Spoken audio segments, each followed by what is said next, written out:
L'Assemblée des évêques qui se rassemblait à Rome est terminée, est close, mais le synode est encore loin d'être clos. Il va continuer pendant encore une bonne année jusqu'à la prochaine assemblée en octobre 2015 au Vatican. Pendant ce temps-là, les fidèles du monde entier vont être invités à travailler sur le texte final qui a été voté par les évêques présents à Rome, voté en partie seulement, puisque 3 paragraphes qui portaient sur la question de l'accès au sacrement des divorcés remariés et l'accueil des homosexuels dans l'Église n'ont pas reçu la majorité des 2/3 qui étaient requises pour pouvoir être adoptés.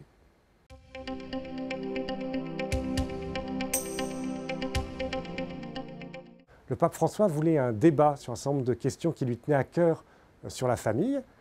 La question des divorcés remariés et la question de l'accueil des homosexuels dans l'Église en faisaient partie, avec un tas d'autres questions. Les évêques ont débattu, ils ont débattu parfois très vivement. C'était ce que voulait le pape. Effectivement, le texte n'a pas obtenu sur ces points-là la majorité des 2/3, mais ils ont été votés quand même par une majorité des évêques qui étaient présents à Rome. Et le pape a souhaité que le texte final, dans son intégralité, soit proposé à la réflexion des fidèles, y compris les 3 paragraphes qui n'ont pas été votés, pour que chacun puisse s'exprimer désormais dans les diocèses.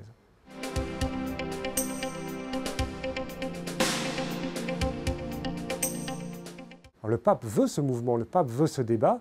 Il ne faut pas oublier que cette assemblée du synode a été préparée par une grande enquête qui a eu lieu pendant plusieurs mois dans les diocèses, où tous les fidèles ont été invités à s'exprimer sur ce qu'ils pensaient être les défis de la famille.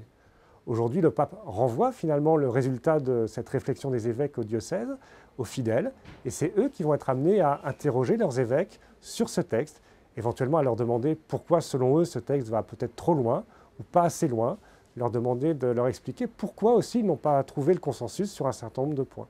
Et donc pendant un an, les fidèles vont débattre avant une prochaine assemblée en 2015, où là il y aura effectivement des propositions pastorales qui seront faites au pape pour que lui puisse prendre des décisions derrière.